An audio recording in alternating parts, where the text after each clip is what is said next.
One of the hardest things in Chicago right now is the amount of violence that our kids experience every day. What we do know is that schools are the safest place for them to be. The challenges they have just getting to and from school are more than any of us can ever really fully understand unless we've been there. Dozens and dozens of children are being shot every year, and part of our challenge is how do we give them the tools they need to deal with that, to make good decisions, to stay in school.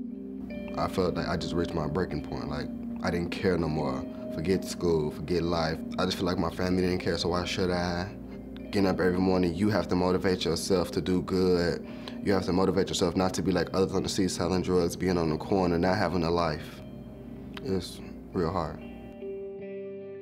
Paul is not only an unsung hero, he's a miracle worker. He's there every single day. I'm working with students, working with the school administration, working with parents and families, and figuring out how do we make all students in that school succeed.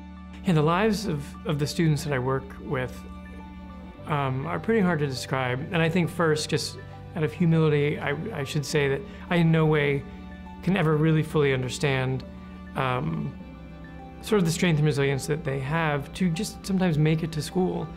I think with kids, with students who come from rough situations, difficult backgrounds, families involved in addiction or abuse or violence, they're not just going to trust the next person they see. It's about building a trusting relationship. What Paul does that's different is figuring out how to build a trusting relationship so somebody can confide in him and can share. And I think it takes a process.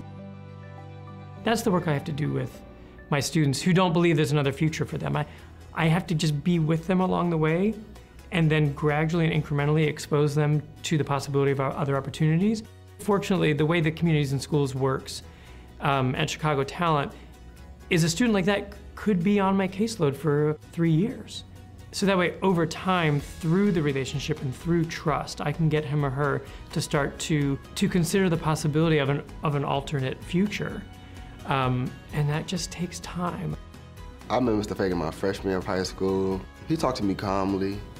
He let me know that he was there, like he wasn't like gonna give up on me. Like he's not gonna give up. I'm gonna be here for you tomorrow no matter what. And he just always gave me advice just to overcome my stress.